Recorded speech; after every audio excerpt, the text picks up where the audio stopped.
And it's, I've had some very great teachers in my time, and Uncle Don Brady, and Uncle.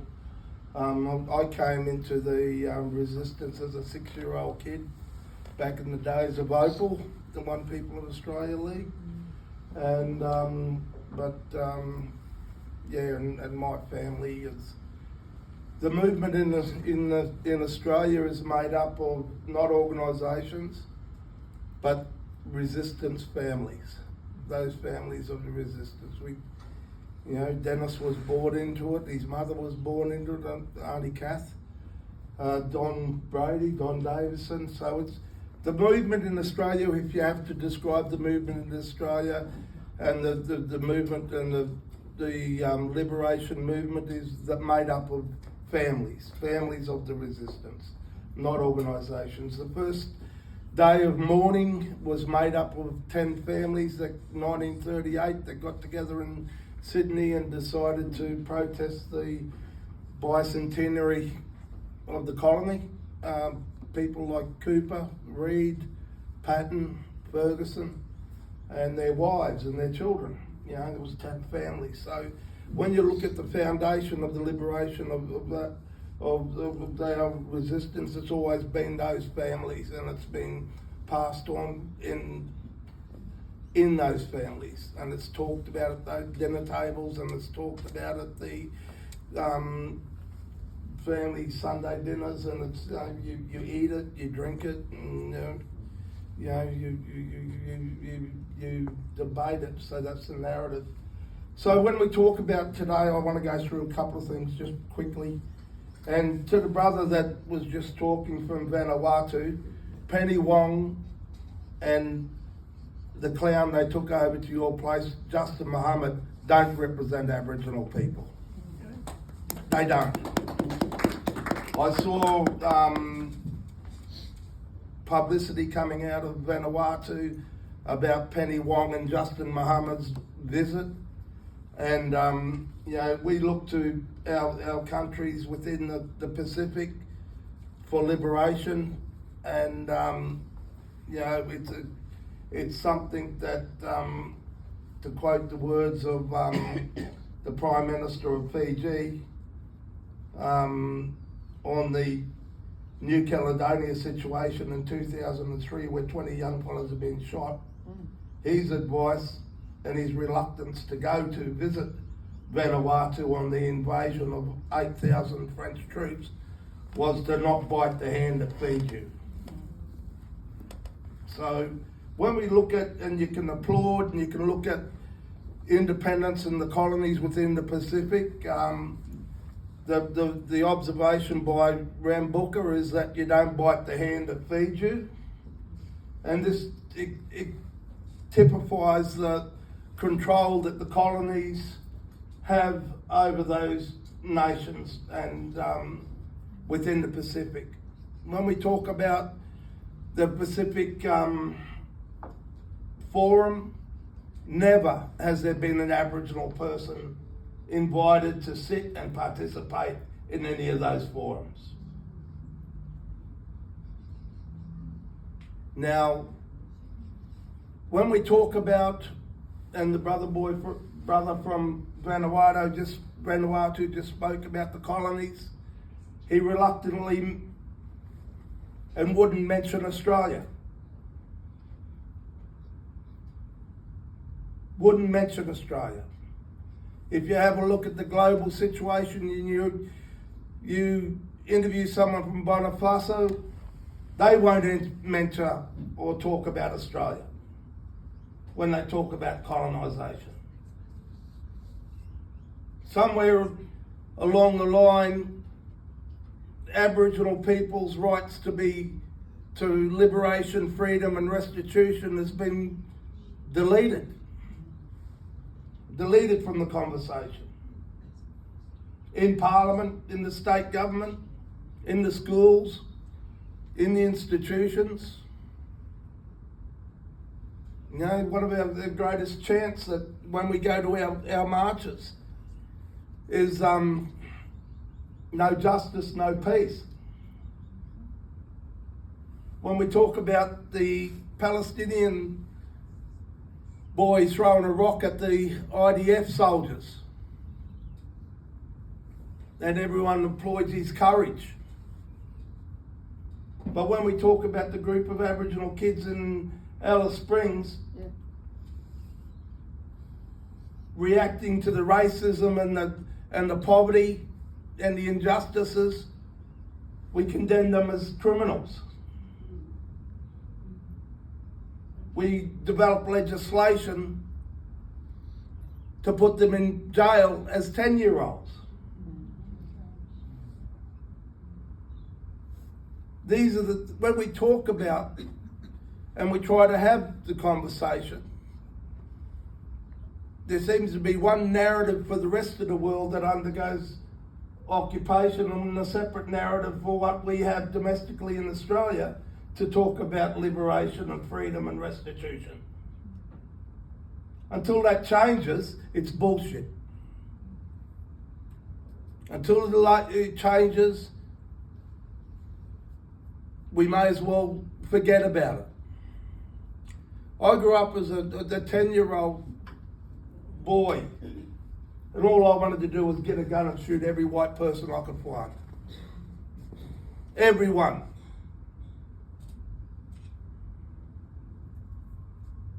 Everyone. That feeling that I had as a 10-year-old, it's still somewhere within me. It never goes away.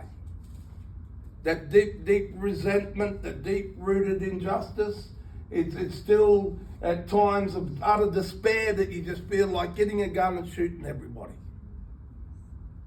The resentment of the colonies is still a part of every Aboriginal person in this country, whether they admit it or not. How I dealt with that is my own, I guess, way of trying to reach some sort of position of justice for me and my family and my children and my grandchildren. But it's a reality. It's a reality. So a couple of things I want to get through today, just quickly, is, and I want to spend more time on the Kanaki situation. I just finished a conference with the resistance families in Kanaki, in New Caledonia on Tuesday night. What they're going through at the moment is a new accord that's being imposed upon them by the French government, and Macron's passed legislation. There's 3 different groups within there, and what they're going through is that they're tittering on a resurgence of action, military action against the French government and the French loyalists at the moment. The accord was signed by a group called the FLNKS, which is a colonial, which is a group that had a supervisual representation of the Kanak people, but there's a very sincere dispute between the different factions within the Kanak people themselves, and the FLNKS no longer has the confidence of the people. So they're on the verge of civil disobedience, civil war within the colony itself. When we talk about the Pacific, and as the brother from Vanuatu had said just before, is that, and the Prime Minister of Fiji, is that you don't bite the hand that feeds you. And this is the reality for many of those countries. Many of those families, when we take it for granted that the Catholic Church, the Uniting Church, the Red Cross, Save the Children Fund, Doctors Without Borders, they are controlled in these colonies by loyalists. It's not the same as walking into St. Vincent de Paul's here. It's not the same as walking into the Red Cross. They don't get any assistance. These organisations that are supposed to be helping these people are controlled by biased loyalists that support the colonisation and deprivation of liberty for many of these people. Right from the wharfs to the hospitals. Many of the nursing staff, many of the doctors are flat out racist. So when we talk about these things, they're real world, and if any of these families or any of these individuals dare to speak up in these communities, they're the first ones that are punished. Just in Kanaki alone, the first actions in the 2023 on the 13th of May was 2,000 people being locked up in the domestic jail, was 40 people being deported to the French jail, 500 people going missing, 8,000 troops being sent in. So any one of those families that dared to speak up were taken, the leaders were actually put in chains and taken to France. 8 of them have just been released at the moment in France, and they're walking around the streets of France because they weren't flown home. Their supports are very minimal. The leader of the FLNKS is still in home detention in France. Meanwhile, this accord has been signed in Noumea without his presence. So when we talk about an understanding that what's the reality for many of the people within, whether it's West Papua, whether it's Inala here in Brisbane, or Colomulla in Queensland, or Sydney, the reality is quite different. When we talk about what is going on, the basic medical supplies, the basic access to doctors, the basic access to schools doesn't exist in Noumea. Doesn't exist. I speak with, and the identity of the people that we talk to, the people that is very draconian and is played out with the guns. That's the reality. Right now we've got some young people, a couple of teachers that are wanting to go to Noumea in the near future. We've had to pull them back because we don't know what's going to happen in the next week or so. The ABC has been pulled out of there. The CIA pulled out their version of the correspondence in the Pacific. That was one of Trump's first things, was to silence the Pacific and make sure that there was no broadcast, no information, no journalism coming out of no proper information. We set up, when I say we, Woomera, who represents most of the nations, the liberation nations around Australia, we set up a group called RATA, which is a media body, and we're looking for people that are writers, people that are going to contribute to that, to amplify the stories that come out of there.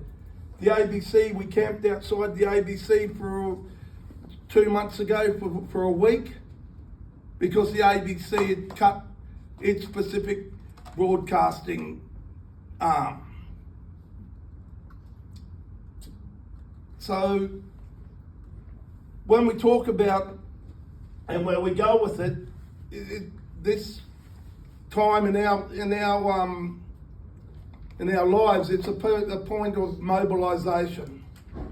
And as brother said before, it's about mobilisation and how we do it. What we're seeing played out in Gaza and in the Congo and in West Papua and many of the colonised people that forget about Hawaii once their liberation. You know, Bora Bora wants their liberation. You've got America is the greatest terrorist in the last 100 years. and the biggest imperialist colonizer of the world. Yeah. What we have to see and what has to play out is that no one can be judged for the crimes or what your grandparents did or your great-grandparents did. But those systems that are still in place now and that reward and maintain the privilege, they are the systems that have to be pulled down.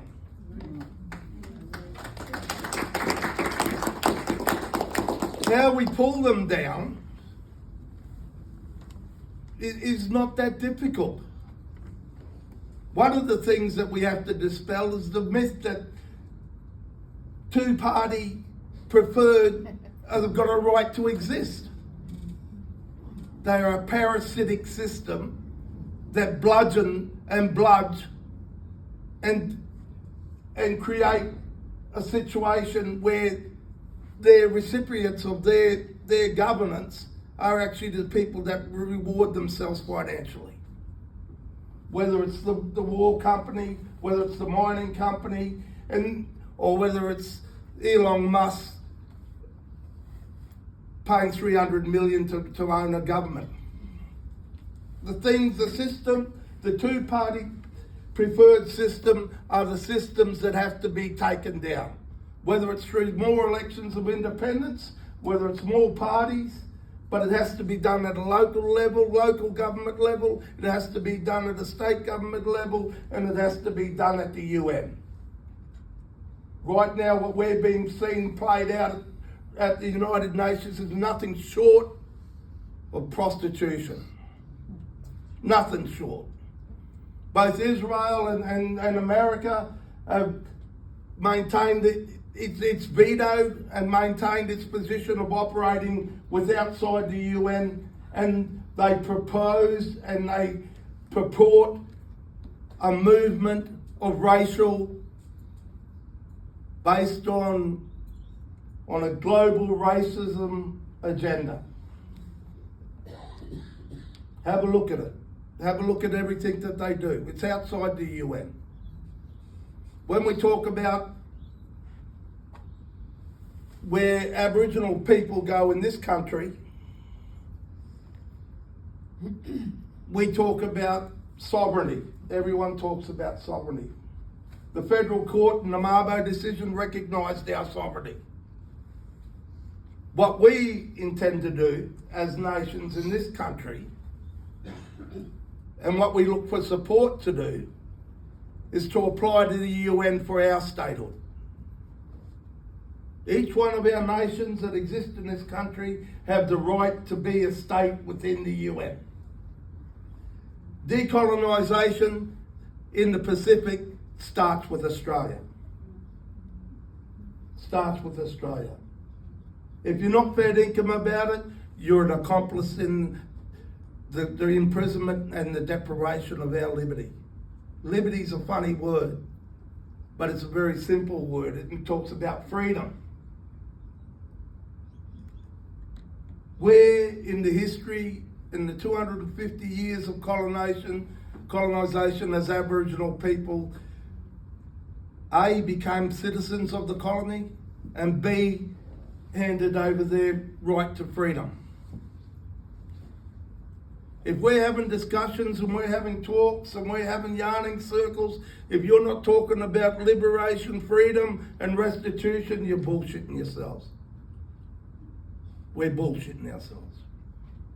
And the two-party preferred system works on one principle. Well, there are actually two. Defer two actions. Defer and distract. Defer and distract and maintain control. We saw this and we see it played out, particularly with this Labor government that's got a massive, they will throw, in the next 3 years, they will throw billions of dollars superficially addressing what they call close the gap. They will throw millions of dollars at it. And the average Australian will presume that they're doing the right thing because their government's throwing millions of dollars at it. That money and where it goes to is equivalent to pissing in the wind. Useless, nowhere. And what we allow, you allow as voters, is this situation to exist. Years ago, 20 years ago, no one would call out the pedophile priest. No one would call out the pedophile school teacher or the policeman. The challenge is for most Australians is that you've got to pick out which blackfella's telling the truth and which one's just trying to make money out of the colony. And the colony will always pick the blackfella that they want to listen and that will sing their song. It's basic. But I believe what's coming out of Gaza, what's coming out of the rest of the world, what's coming out of Kanaki is that the world is changing. And I believe that Australia has a real role in the world. We've only got 24 million people. So to pull down those systems isn't as difficult as it is in Great Britain or in America. I think the courage and the daring that should be played out in the halls of Parliament and in the classrooms. We've already seen the failures of our institutions, the universities. We've seen how gutless they are. We've seen the vice chancellors. They're run by Santos. They're run by BHP. And this is what has to be stopped. So it's with groups like this that you can actually get together and change things. And I'll just get ready to close. But what people say, well, where do we go from here? Well, as Australians, we should be looking at a 301 state solution. There's 400 states or 300 states that exist in this country. In our law, those states, we occupied this country under our law, under Woomera law, and it was a law about responsibility and coexistence. We stayed here for 500 years, 1,000 years, or it might have been 3,000 or 60,000 years. But the principle is that society existed, that our United Nations existed, that there was 400 nations that are here. You guys come along, your ancestors come along, we just make room for another state. 401 state or 301 state. And unless the discussions are held from that perspective, we're not going to get anywhere. This thing they call the gap started in 1897. Well, it started with the invasion, it started with the war that took place, and that the war, when it went from being a war to the first colonial laws that were created, which was in 1897 in Victoria and 1887 in Queensland. And they were the Aboriginal Protection Acts. They take the time to go and get a copy of them, read them. It will tell you everything that was denied to Aboriginal people. One of the key things that was denied to Aboriginal people was the right to participate in the economic development of the country. That was the creation of Boundary Street, the creation of the concentration camps, Cherbourg, Warrabinda, Palmyra. 2, 3, 4 generations of our people, poverty was used by the colony as a form of genocide. To keep us poor, to keep us economically deficient and on the verge of the colony. That's the gap.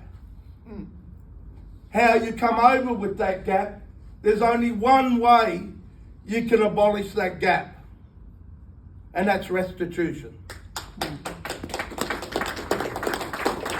And if you put a figure on it, it's 1 million per blackfella per year. There you go. You have no more Centrelink. You have no more kids in detention centres. The jail population will be massively reduced. You have no Aboriginal people on welfare. No one in the line for the Housing Commission. No one making themselves fat like Noel Pearson, or $30 million of personal wealth made out of welfare management. And this is the reality. If we're going to talk about the reality, the answer to abolishing the gap is restitution. And what that actually does is creates more benefit for communities like Alice Springs or Inala or Palm Island. You actually inject more money back into the economy. But there's other people that are better qualified that can relate to that. But closing the gap, abolishing the gap can only be done through restitution. Otherwise, all we're doing is perpetuating a situation where those people that prosper out of persecution and what the colony does will continue to maintain that. But Australia has a real opportunity. We have a real opportunity to go forward. Independence is something that being a republic is something that I think we all should look at. And how we go with that republic is a 401 state proposal. Whether we look at the Senate as being an Aboriginal representation process and the House of Reps as being the broader population's representation is one model, but there's many other models. But when we see the insecurity of the United Nations, I think we as 24 million people that have an interest in this colony should start talking about those how we fit into the rest of the world and where the rest of the world fits in with us. And like I said, take a moment. If we're talking about freedom, let's start with what's happening in the Middle East with Gaza, but let's look closer to home as what's happening in West Papua, and what's more closer, what is happening in New Caledonia. Those people, like I said, I talk to the mothers, I talk to many of the community people that remain anonymous every Tuesday night. And this stuff comes straight from them, and they're looking, they are simple things like flu tablets, nappies, baby formula, the things that we take for granted. These people I was very fortunate. One minute. Sorry. I got to, when no one was going into New Caledonia, no one would go in there. None of the Rambuka wouldn't go in. The Vanuatu government wouldn't go in. No one would go into, at the height of martial law, no one would go in. Myself and an interpreter, a young girl from Melbourne, and another young man, we went in. We flew in. And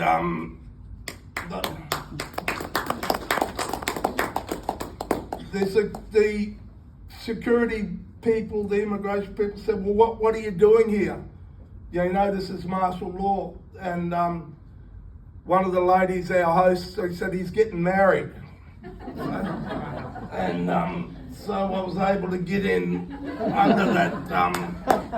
Where's your bride? Still over there. Didn't work out. Didn't work out. You got divorced. I think it's all gold, but we didn't get there. But the point was that we were able to get in there. I took 30 Aboriginal flags in. The French, there was 8,000 troops going around. 20 people had just been shot, killed. 500 was still missing. I visited every post, every place around there, and I flew the Aboriginal flag off every post, and they flew all their flags. So when the French troops got up the next day, there was all these fortresses and blockades with an Aboriginal flag on them. And what it actually did is that the flag was an official flag of the Australian government. So it created a mass international question where you had this, why is the official flag of Australia being flyed on French territory against the French government? So it was a way of, I spent 4 days in there, I got out, we're back, but like I said, they need a lot of help, but so do we, Aboriginal people. And I just wanted, last thing is that, look up a bloke called Justin Muhammad. Albanese appointed him as an Aboriginal ambassador to the Australian government. Put him on a budget of 500,000 plus travel, plus his own office. Now, this is what we're saying, that the Australian public has to decide which black fella's telling the truth and which one is not. And yeah, we plead. I'm very lucky. I run a demolition and construction company, but I ran my first newspaper sales when I was 10 years old, so I've always known how to hunt and support myself, and being able to say what I want, when I want, and go where I want. But unfortunately, a lot of our people depend on the colony to survive, and that dictates the narrative. But we're hoping that this being 2025, that it starts with a place like Brisbane, and we start supporting people that are talking the truth. The first thing that disappeared with the Christofouli government was the commitment to the treaty and the commitment to truth telling. But our liberation comes from the population, and our liberation comes from the truth telling. And like I said, we're NGO, non-government, and there's a couple of, you go to treaty before sport, and one of the things we're pushing internationally is the boycotting of the Olympics in America in 2028, and we're also boycotting the Olympics here in 2032. That solidarity is a big thing, and it's something that we can get there. These things are achievable in our lifetime. Like I said, I'm 64 years old. I grew up on a camp. I didn't meet my first white person until I was 6 years old. But there's a lot of mistruths. There's a lot of false narratives that go around, and shamefully a lot of our people are involved in that because it keeps them out of the concentration camps, and it's money to them. People like Noel Pearson can make $30 million out of personal wealth for managing welfare. It shouldn't happen. It shouldn't happen. Thank you.